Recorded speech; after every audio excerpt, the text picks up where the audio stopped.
Hey, I'm Allison Hare, a former corporate executive turned coach and keynote speaker for women making big moves. And I am on a mission. I'm on a mission to help you and me create more freedom, more space, more fulfillment in our overscheduled lives. Welcome to the Late Learner Podcast, where here we are breaking all of the outdated norms. You know, the ones that we are all taught to live in. And we find way more modern ways to live life better. So, what are we late learning today? Well, today we're talking about something I generally never want to talk about on this podcast, and that is money.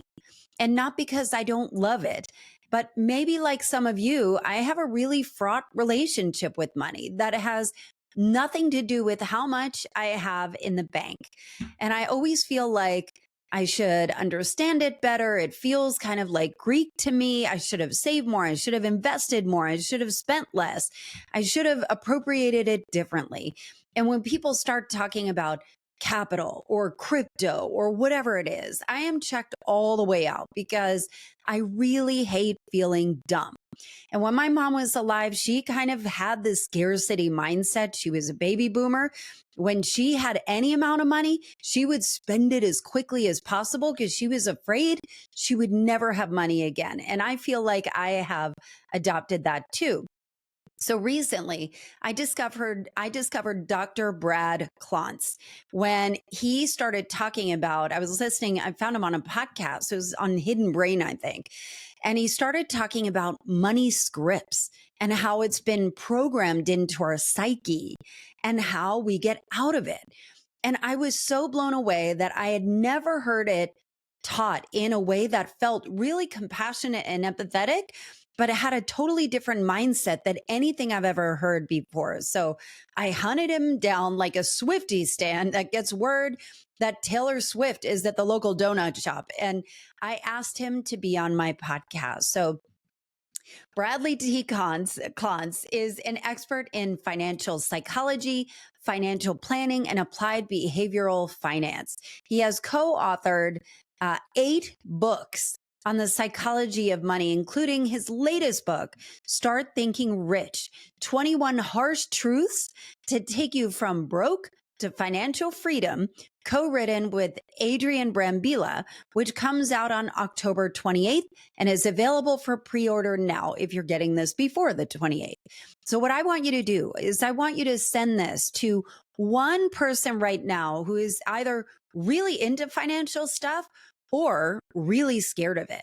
I can't wait to get this empowering new approach out into the world. But before we jump in, do you get my weekly newsletter, Reinvention Roadmap? It is a completely free way to go one-on-one with me. Every week, I send you relatable insights, brave strategies, and action steps to your next best chapter. And it always ends with a fun little twist. Go to AllisonHare.com/email. And also, last thing, if you want help taking that first step in seeing your goals all the way through, if you want more one-on-one support with me, and also as you're thinking about, we only have like 2 months left in the year, how do you set up for 2025? So if you are considering a big life change, I would encourage you to schedule a free strategy session with me to see, does it make sense for us to maybe work together to help you have a 3-month outcome-driven engagement to make that dream or those ideas that are kind of formed in your head, but they're not quite clarified. And you would love a strategy, an execution plan, accountability, and get those results that you want. Schedule a time with me. Go to AllisonHare.com/schedule. All right, let's get to our chat with Dr. Brad Klontz. Okay, we are here with Dr. Brad Klontz. Welcome, welcome, welcome. I'm so excited you could be here. Welcome. Thanks for having me. Super excited to be here too. Yeah, so you're about to release with your co-author, Adrian Brambilla, a book called Start Thinking Rich, right? 21 Harsh Truths to Take You from Broke to Financial Freedom. Congratulations. Thank you. And I have to say that I was resistant to ever talk about money on this podcast because I have my own stories about it. And I heard you on another podcast, something illuminated, and I was like, boom, this is exactly what I need. So I imagine that if you're listening to this podcast and you're wondering, do I really need to listen to this or am I going to feel ashamed and embarrassed? That is not the point of this. We are reframing the discussion. So, Dr. Brad, can you tell me a little bit about what I think is so interesting is your journey from broke to wealthy and your partner, Adrian Brambila's, are so different. Would Mhm. you mind sharing? Because I think what was so fascinating is how you literally can change generational wealth in one generation. You can do this in your lifetime. Can you share your story about how you did it? Yeah. So, first of all, I just really want to resonate with what you were saying around well, and what I heard was shame. Like we all feel shame around money. It's a really fascinating thing when you dive into psychology. So the founder of psychology was Sigmund Freud, and he very early on connected money in people's dreams to feeling shame and embarrassment and this like dirty thing that we shouldn't talk about or engage with. And so I find it really fascinating that the people who I find to be sort of the more spiritually evolved, or people who are trying to pursue a passion that helps others, are the ones who tend to be sort of the most money avoidant, and they don't really want to think about it. And unfortunately, that avoidance hurts them, and quite frankly, it hurts their ability to actually help others. And so it's one of the key messages that is really important to me is that your craziest, most self-destructive, ridiculous behaviors around money make perfect sense if you understand your psychology around money and where you Yes. got it. And for most of us, and so to my story, I grew up lower income. My parents divorced when I was 2. My mom was single for a while. We had to bring renters into the house to make ends meet. And I grew up in that environment. There's a lot of people who grew up in that environment. And the first chapter of our book is called "Being Poor Sucks." Yeah. And I lived that experience, and it does suck, and it's not a good emotional experience. And for people who grow up in poverty, it can be downright traumatic. Like it's just constant traumas over and over and over, because you're vulnerable, you're not safe, you don't have that sense of security. And so at a very young age, I was really curious around, like, why are we poor? Like, why are both my grandparents in trailer parks? Meanwhile, some branches of my family have been in the United States since the Mayflower. So it's like, what's going on here? I was really Yeah. curious about that. And I remember being exposed early on to friends of mine whose parents seemed rich to me. In retrospect, they were like middle class. And just trying to pick their brain, like, how did you make more money? Because from my perspective, my family was hardworking, good people, generous people. And it's sort of like, well, this isn't fair. Like, why are we here when others aren't? And so I got very interested in psychology for a few reasons. One was to try to figure out why my parents got a divorce, because I did not want to repeat that pattern in my life if I had kids someday. So that was one of the things that drew me there. And then another one was trying to figure out, like, how do people become successful? Because I know it's not who they are as a person, because there's a lot of really great hardworking people out there who are not financially successful. And so I got really curious about the mindset related to it. And I've just made tons of mistakes along the way, by the way. So I'm here to make you feel really good about yourself from all my like terrible financial behaviors, because it really did take me a while to sort it out, because I had all these patterns in my brain that I inherited from my parents, my grandparents, my great grandparents. And I'm just trying to make sense of it all here. And I'm just trying to live my life, and I'm trying to better my life. Meanwhile, I'm tripping up and I'm making mistakes, and I'm embarrassed by some of those mistakes. But it really did make sense for me when I started to dig into my family history, exactly why I was doing what I was doing. I think what would be a good idea is to talk about something that is kind of the foundational principles of your work, which is the 4 types of money scripts. And I actually took a quiz on your website, and apparently I am money focused. I'm high on money focus. Can you break down those? Because I think understanding, like helping, even a listener identify, Oh, yeah, that's kind of me. I think kind of giving us a framework will help us with our conversation today. Yeah. By the way, I'm super curious what your other highest score was, because quite often It people will was have money two. vigilance. Okay, yeah. Money So vigilance. by the way, you and I share the same psychology around money, just so you know. Okay. Um, yeah. So what I got really interested in is why would a reasonably intelligent person do something so stupid with his money, which was me. After I lost all my money day trading, thinking this is what rich people do, and I was doing that not to get rich, but to try to pay off my student loan debt. And I was just sort of racked with like shame and guilt and remorse and all this. Well, luckily, being a psychologist, I immediately blamed myself, and actually blamed my mother. That's what we'd like to do in psychology, is we'd like to Yeah. blame our mothers for everything. But I literally went home and I started to interview my parents, because I just knew, based on every other experience in my life as a psychologist, that my family has had an impact on my beliefs around money. And so I interviewed my mother, and all of a sudden, I found all these stories from her upbringing around money, and her growing up poor and feeling ashamed and embarrassed. And my grandfather losing all his money in the Great Depression, never trusting the banks, never put a dollar in the bank the rest of his life. And I started to notice these patterns of beliefs, like my grandpa's belief, his money script was, you can't trust banks with your money. And he got that belief after he lost all his money in the bank, which Yeah. is a logical conclusion, right? Right. Uh, but all of a sudden it made sense to me. Well, it's like, no wonder he died in his 90s. Get this, never put a dollar in the bank. Like, he never had a bank account ever again. And Wow. that became dysfunctional, though. Like, it was accurate in that period of time, but then he passed down that fear to my mother, and my mom was so afraid, would never invest anything. She'd put money in the bank but wouldn't invest it.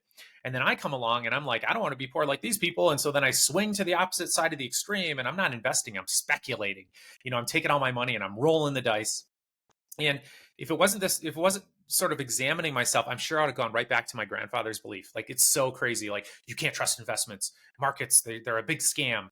And so I was aware of these beliefs around money. And in working with other people, I started to work with other people in this area as I'm sorting myself out, because frankly, psychology had ignored the entire topic. So nobody really knew who to talk to about this. And so as part of that, I started to notice other people's beliefs around money and link it to their parents and grandparents. And it's like, wow, some of these are great, some Yeah. are terrible in terms of your financial health. So started to study this. So at this point, we have studied probably close to 100,000 people, their beliefs around money, and we found 4 different patterns, which is what you talked about. The first pattern is we call money avoidance. This is where you believe rich people are bad. Money, it corrupts people. There's virtue in having less money. So you have this negative association with money. Now, what's so interesting about this, like all money scripts, there's elements of truth in all of that. Like, there are certainly terrible rich people out there. But it's only part of the truth, because there are rich people. And by the way, I hope all our listeners here become very wealthy and do great things in the world, right? So there is that element of truth too. The second category we found is what we call money focus, which is what you and I are sort of elevated on.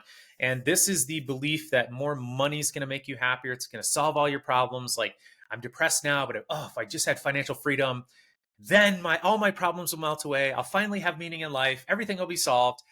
And the problem with this belief is that that's not quite how it works. You're always going to have those existential issues around meaning in life and what's important. And people will attach this to stuff too. So this is sort of the average American. It's Yeah. like, well, if I buy this thing or that thing, I'm going to feel better. I'm finally going to feel fulfilled. The third category we found is we called money status. And this is where we're linking our self-worth with our net worth. If you asked me how much I made, I'd tell you I make more than I do. I'm not going to buy something unless it's new. These are the keeping up with the Joneses mindset. This is what Instagram is full of. You get on there and you Yeah. just start to feel deprived immediately because people are flashing all their bling. Right.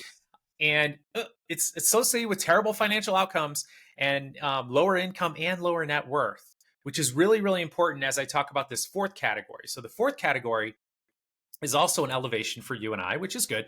And it's important to save for a rainy day. We call it money vigilance. I'd be a nervous wreck if I didn't have money saved for an emergency.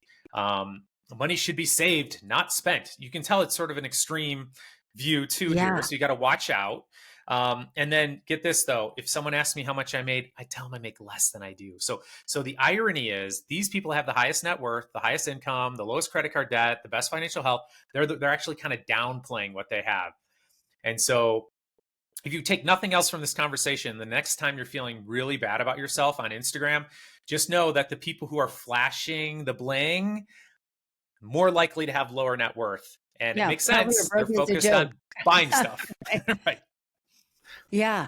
This is so crazy to me because I'm thinking about my season in life, right? And just for your benefit, Dr. Brad, and anybody who's listening, my background is that I spent 23 years in corporate technology sales, did exactly what I was supposed to do, saved 401k, made a great living.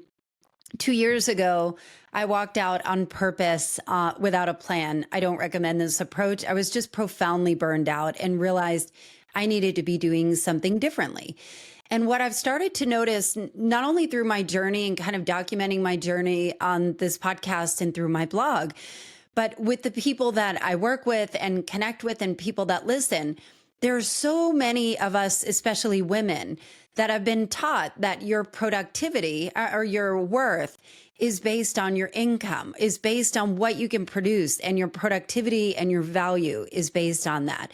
So at this stage, there's a lot of unlearning that goes to that. And there's so much in American society that worships money, that worships like it almost is like the halo effect that if you are rich, then you are great at everything. You're probably a good human too. So I'd love to understand your perspective on the pop culture lens and also like the value piece of, what your net worth is equals your value or your ability to earn.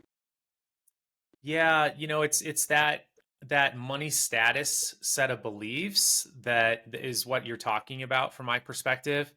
And what's so fascinating about it too is the people who are most vulnerable to those beliefs are people who grow up in lower income, frankly. And it's like, how do you know if somebody is high income? You got to think about that too. Like, how would you even know? Like, people Yeah. don't usually go around showing their pay stubs and all of that or talking about this. And the bottom line is you don't. And people are having a tendency to show this off. They want to show people that they have status, they're important. And I think it's a really interesting psychology around that, because to tell people that they shouldn't care about what other people think is just bogus advice. Like, we are not wired to do that as human beings. We're actually wired to care very deeply about how others perceive us, which is actually really important. Otherwise, you'll have no friends because you'll be a jerk. Um, you need to be tuned in to other people's experience of you. And this is actually how we've survived and thrived for 99.9% of our time on Earth.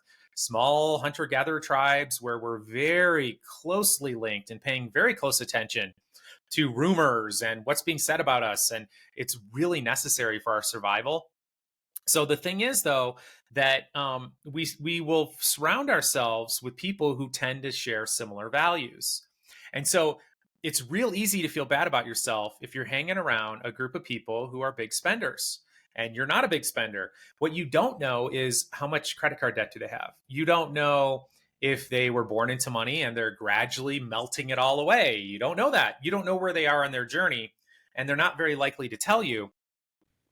You could also surround yourself with a group of people who are bragging about how much money they saved.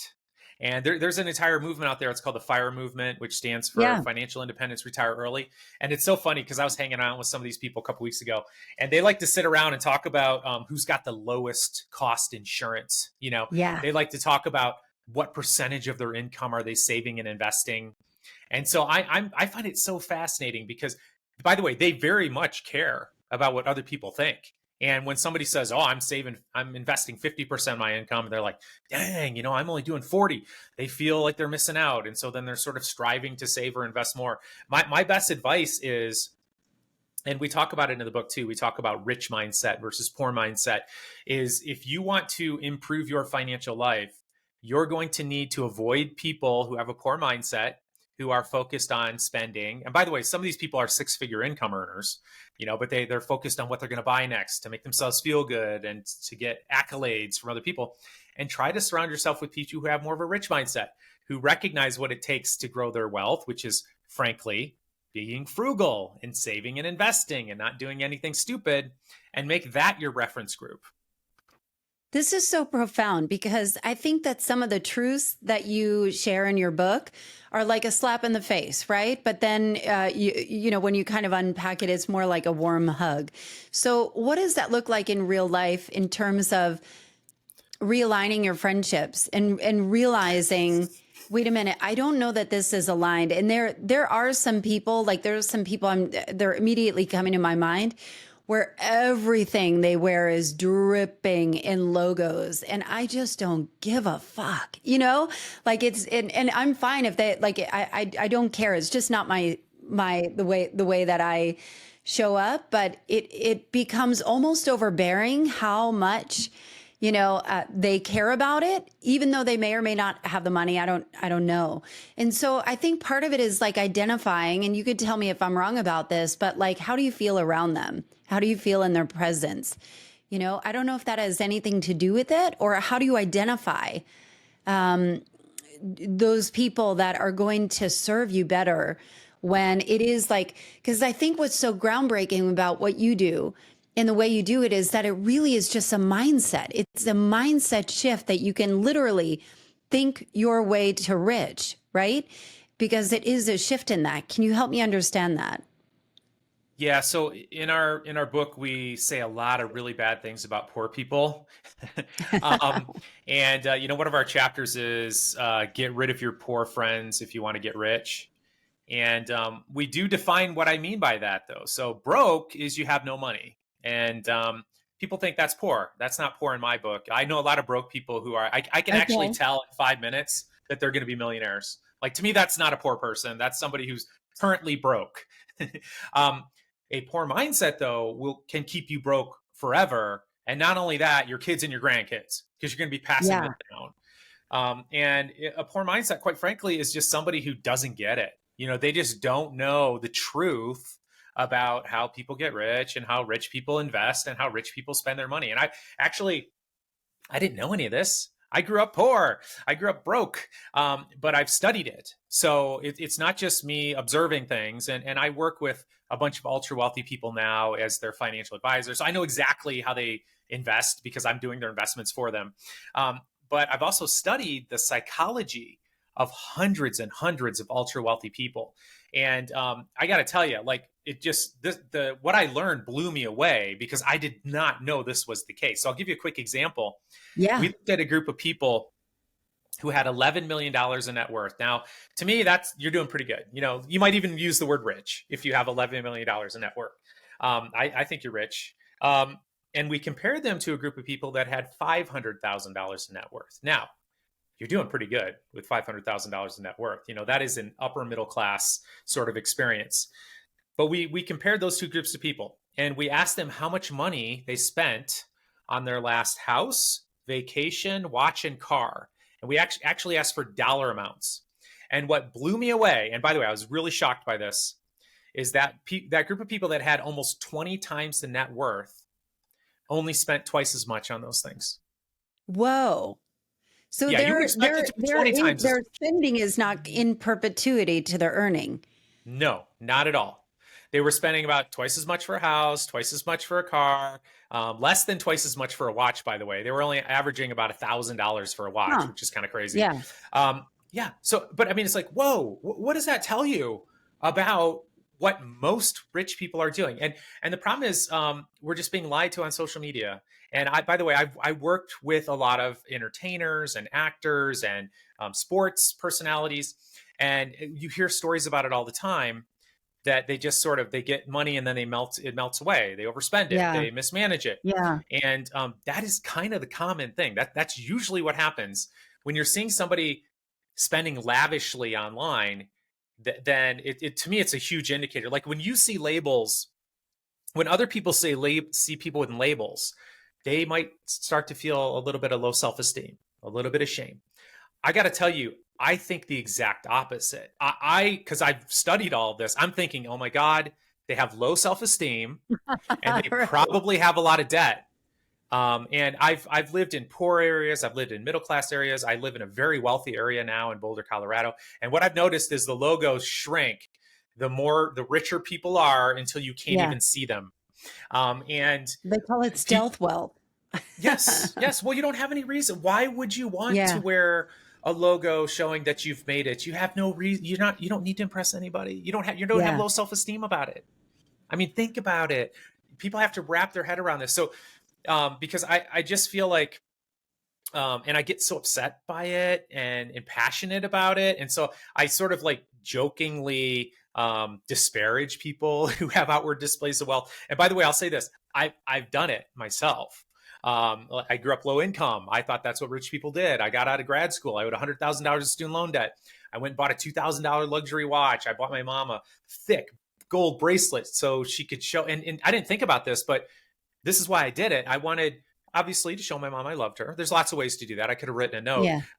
but I wanted her to be able to show her friends, because oh, look, my My Bradley, he's son a made doctor it. now. He's made it. Look Yeah. what he did for me. I thought that's what wealthy people did because I was being lied to also, and that's just not what they do. And so it's just really important to know that whether you decide to do it or not, it's a good idea to know what actually people are doing who actually have high net worth. But I think we need to talk about the social media thing. What I think is so Yeah. interesting about you specifically and Adrian, your partner, is that you guys have really strategically targeted your messaging on TikTok because from what I can tell, you guys are really passionate about helping younger people Hmm. learn Hmm. this early and not fall into the trap later in life. And what is interesting and what I'd be curious to know, like what are the lies that are common beliefs on social media that some of these reels and TikTok and videos and stuff are really seductive and they sound exciting and people are convicted and they look good and they're portraying the life. Like, what are the lies that we are believing? Yeah, so I know an influencer, and I'm not going to name names, but You can name and names she, here. no, I won't. But she like every video is her in this like brand new, like incredible outfit, and what I know is that she goes and returns it all, so she buys it, creates a video, and then returns it because she can't afford it. Okay. Yeah. And you got to think about who are these people on social media constantly displaying these outward displays of wealth. What's the game, And a lot of times they're trying to sell you something. They're trying to sell you a course, or they're trying to sell you. They do what advertisers do. They make you feel bad about yourself, so you go buy whatever it is they're trying to sell. So you have to understand that you're being manipulated. That's the first thing. The second thing is you got to understand how rich people spend and how they invest, which I hopefully have shared with you. Like, whoa, because you can all, people look for examples to confirm their bias. It's like, no, that's not true. And really, it's because they think that buying this stuff's going to actually make them happier, and it's not going to. Um, and then there's all sorts of other myths that keep people stuck. So one that I find fascinating is that in order to become wealthy, you have to become an entrepreneur. Now, there's nothing wrong with being an entrepreneur. I'm an entrepreneur, but I became a millionaire by when I was still working in the public school system. And studies show that Whoa. seven out of 10 millionaires are employees and professionals. They're Wow. not business owners. 7 out of 10. And what they do is they fund their 401k. And I mean, man, I've got so many examples of this. You can work at McDonald's your whole life and be a millionaire at retirement. It's really not that complicated. And I've run the stats. I've run the numbers with low income kids I've worked with. I worked with low income kids for 20 years. And so to your point too, like this book is the manual I wish I had when I was young and didn't know what I was doing Yeah. when it came to money. And when I say young, I mean all the way up into my 30s. I didn't know what I was doing because I didn't have a mentor and I didn't have a role model. And so it's all these like beliefs around money and rich people that really hurt people. So you want to be an entrepreneur, that's great. Just understand this: most businesses fail, and so your business is probably going to fail. It's okay. You can get back on the horse and try again. But most are employees and professionals. Most went to public school. Very few of them actually inherited their wealth. It's around 80% of millionaires Wow. in the United States are self-made. This is Okay. And shocking. yeah, it's shocking because I didn't know that. I didn't think that was true. And I'm not trying to sell anything other than my book. So please buy my book, but I'm not trying to sell anything here. Like whatever the truth is, I'd be telling you what it is. The other thing that I see on social media all the time is that, college isn't worth it anymore. And, sure, I'm a professor, but I don't really care. It's a side hustle. but I look at something like that, and I try to be open minded. Being wealthy and being successful, you have to have an open mind. I'm like, oh, is that true? Is college no longer worth it anymore? Let me go look. It doesn't take you long to find out that the average college grad right now, and by the way, they do this research every year, and they say how much money are you making each week? They make at least 1.2 million more dollars during their lifetime. Yeah. So statistically speaking, college is absolutely worth it. Now, we do in that chapter give you the 10 worst majors that make less than minimum wage. So if you don't get the right major, college is absolutely not worth it. And not only that, it can keep you broke. I saw that with my liberal arts degree. Yes, unfortunately, and it's the degrees that are the best for society somehow that don't get, because they're more fun, right? Yeah. I've also heard things like, marriage isn't worth it anymore. And I always go look, I'm like, oh, is that true? And there's this whole there's this black hole male, I would say it's sort of like toxic male part of the internet. And they'll talk about how, marriage is a scam and women take all your money and they keep you broke and all this. And I'm like, oh, is that true? And I just go research, and it's like the average married person between the ages of 25 and 35, 10x the net worth as a single person in the same age category. And there's lots of reasons for that. But these are the types of things that I see on social media all the time that, they're just not true in general, and so I always find that fascinating. Like, what's the message we're putting out to young people, and is it actually true? Because, and you got to go with sort of general stats, because for any individual person, college may not be worth it, but as a whole, it is. Right. So I get really upset when I see people lying to an entire generation. Well, I think and again, a lot of it is like shocking, right? Like, how can you shock people into something? What I think is, what I want to circle back to, you had talked about working a corporate job. And one of the things that blew me out of the water is your chapter, people who binge Netflix without a side hustle will be poor forever. And you guys, your calculations on this was like, because I know that there are people listening who are working a corporate job and they're like, how can I make this work? How can I be in a place? So can you help reframe our Netflix addiction? Yeah, so I got to give credit to my co-author Adrian for this. Like, Adrian is the side hustle king. You should have him on your podcast at some point. He made $1.7 million 1 year while living in a van, which by the way is just fabulous, like visual. It is. And he saved and invested 95% of his income in that year, which is amazing. But what he did is he looked at the top Netflix series, added up the number of hours, and then attached it to a side hustle where if you just invested your time in that side hustle, you could be making an extra $1,500 a month, like pretty easily. And I love my relationship with Adrian. He's the son of Mexican immigrants. He's self-made from the ground up. His parents came from extreme poverty. I mean, I just love the hustle that his parents had. It's so inspiring. I also say that you can't compete with an immigrant, because the richest people I know are immigrants, which is, to me, is just like a huge wake up call. It's like, my family's been here for generations and we're poor. And then somebody, gets off a plane or off a boat. They don't speak the language. They have every systemic barrier stuck in front of them, and they go to multimillionaire status. It's like, what's going on here? There's a mindset, there's a behavior pattern. So I sort of become obsessed with, trying to understand the psychology and behaviors of those types of people. So, and just to illustrate the point, my son, I've got an 11-year-old and a 7-year-old. My 11-year-old's like, I want a job, Dad. And we're like, geez, dude, school's your job. And he's like, no, I want to make money. I want to invest. I'm not sure where he got that idea. But I'm like, okay. So I go to Adrian. I'm like, what sort of side hustle could we do? He wanted to do a lemonade stand. And I don't want to guilt trip the neighbors into giving him their money. And so he told me about this Amazon product review thing, and which, by the way, I told my son about. So my 11-year-old now reviews products. He researches them.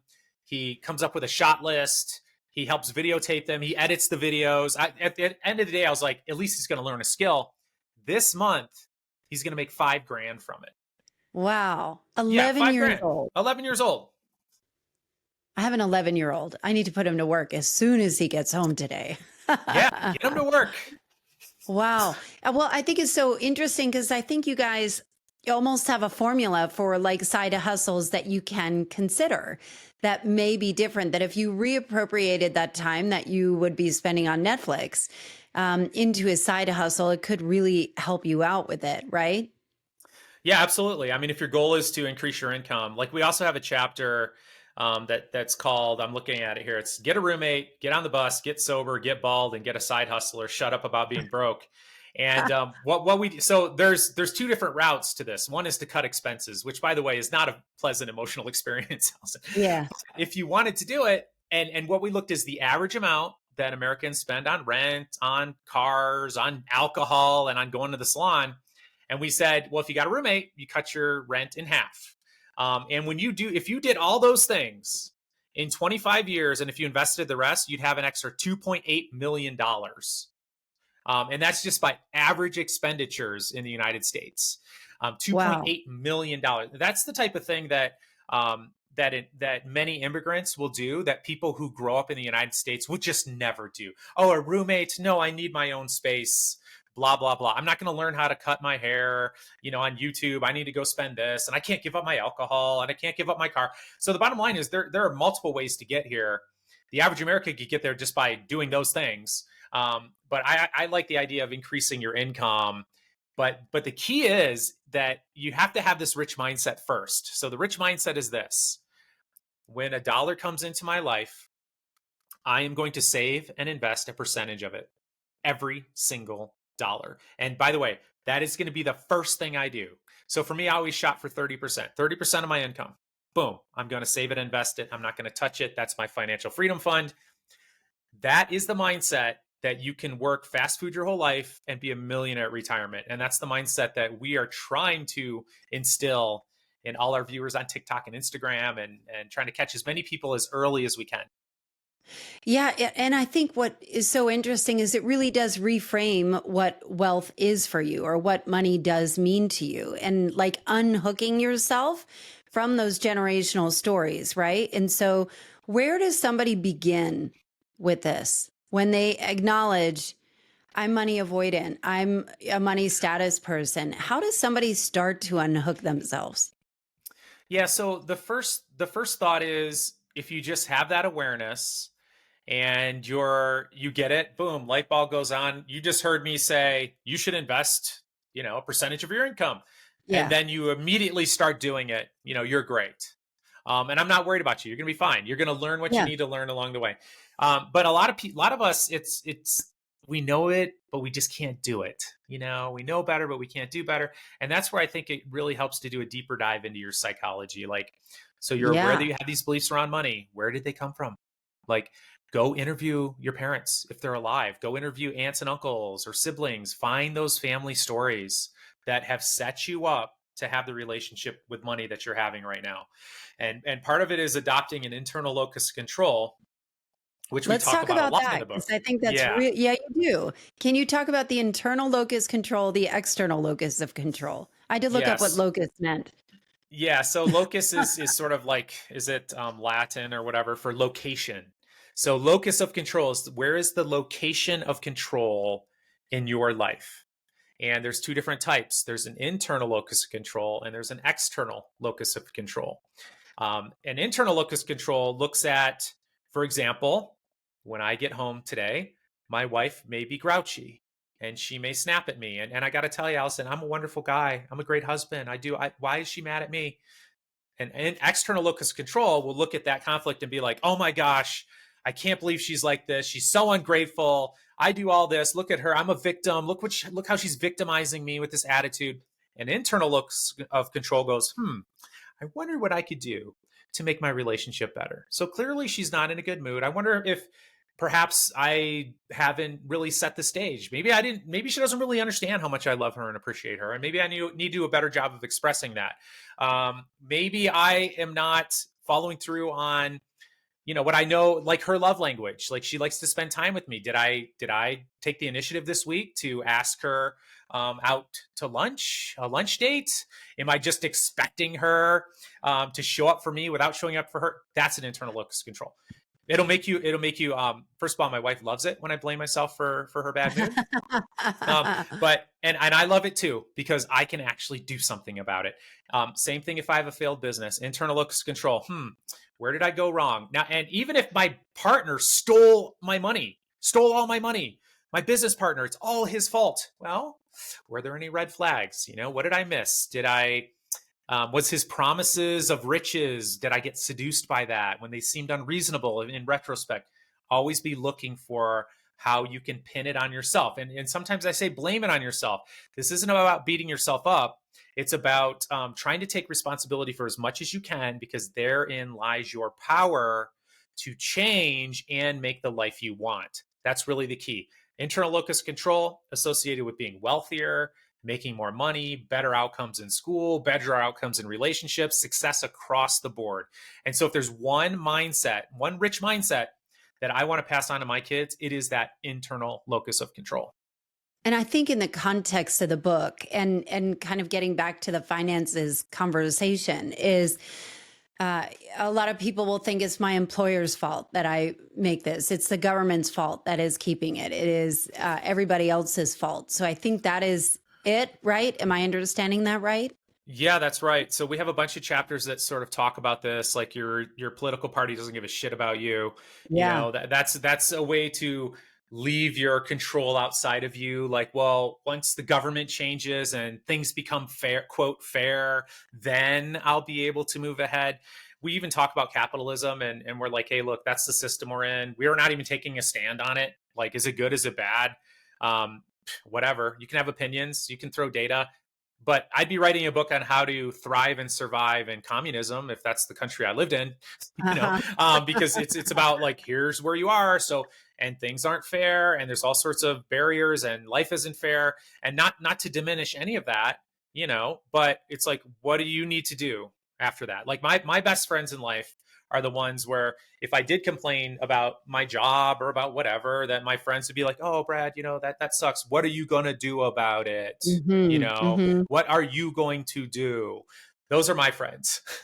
And we're trying to be that friend for the reader here, where we recognize that, but what are you going to do about it? Like we have, oh, go ahead. Well, I'm thinking about a couple things. So like the first thing is acknowledge where it came from. You acknowledge your generational inheritance, right? Of Yes. of those beliefs.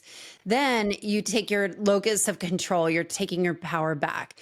From that responsibility, how do you overcome the shame that might come with, I made some mistakes around money, and then be able to move forward? Yeah. So I'm gonna try to cure your shame right now. Okay. So we're not going to talk theoretical. So it's like, of course you're a total idiot when it comes to money. Did anyone teach you? Like, I know you know how to do simple addition. So who taught you how to invest? Who taught you that the very first dollar bill you got for a birthday present, that you should have invested 30% of it? Who taught you that? Did anyone teach you that? No. Who taught you that you are going to be 100% responsible for your financial freedom in life? It's 100% on you. I was told there's Social Security. Our grandparents' generation was told that there's going to be a pension. All that's gone. Like, you were never told these things. And not only that, maybe you grew up in an environment where you didn't have a mentor. You didn't have anyone who actually knew how to do any of these things. All of a sudden, credit cards come in the mail to you, and you take one out. Did anyone train you on how to use that credit card? You have to go get training to get a driver's license. Did anyone train you on a credit? These things are very complicated. Of course you're a hot mess. Of course you screwed up. Welcome to the club. The average American is a total mess when it comes to money. If you have not screwed up, you're the weird one. How are you feeling about your shame now? Did that work at all? Yeah, I think so. Okay, good. And again, I think part of it is like, then where? And so I think identifying, and what I like about your book is that it really, really takes a compassionate view and an understanding view of where did this come from, that of course you're not going to be, like, I think the book really does a good job of explaining it and then identifying where do you go from here. So I would love to know, Dr. Brad, what do you know that you wish other people could know? Um, well, I feel like we've been talking a lot about it. But the one thing that I would wish that people could do in terms of taking action is to start investing like right now, like today. $1. Like if you can do what it takes to invest $1, you are, I'm convinced you're going to be successful, because that's the hardest part, is investing $1. Like you're going to have to go open up an account somewhere. I like Vanguard, Fidelity, Schwab, by the way. If you're taking notes, you're going to have to link your bank account to that. You're going to have to take a risk tolerance questionnaire. What kind of investor are you? You're going to have to open up something like a Roth IRA. You're going to have to pick a fund inside that Roth IRA. The SEC, by the way, for do-it-yourselfers, they talk about target date funds. I'm not giving you financial advice. It's just a great way to get started on your own. You're going to have to do that work. And then all you have to do is look to invest more. So the goal is start with 1%, try to get it up to 10, try to get it up to 20, try to get it up to 30. It really comes down to how wealthy you want to be and how fast you want to be wealthy. But literally that is what will take you from broke to financial freedom. It starts with $1. I love it. How do people find your book, Dr. Brad? So it's available in all bookstores. Pre-order now, and it's coming out on the 29th. But we will have some special offers for listeners of your podcast at startthinkingrich.com/late learner. We'll have some giveaways on there. We've got a masterclass that we're putting together. So there'll be lots of goodies for your listeners as a token of appreciation for you having me here and us having this discussion. I love it. Thank you so much, Dr. Brad. This is so helpful, and I will link everything in the show notes. Thank you for being here, and thank you for your work. Thanks for having me. This was such an eye-opening episode. Big thank you to Dr. Brad Klontz, and go make sure you grab his new book, Start Thinking Rich. Late Learner listeners can get a special giveaway by going to startthinkingrich.com/late learner, and I've linked all of his info in the show notes. And as for you, what is your next move? Sign up for my free weekly newsletter called Reinvention Roadmap, if you haven't already, at allisonhair.com/email. Or if you want somebody in your corner with you, helping you make the big shift really real for you, book a free strategy call with me at allisonhair.com/schedule, and let's see what we can do together. As always, thank you so much for listening and being part of the great reinvention that we are all living through. If I don't see you on the socials where I normally hang out, I'll see you next week right here on Late Learner Podcast.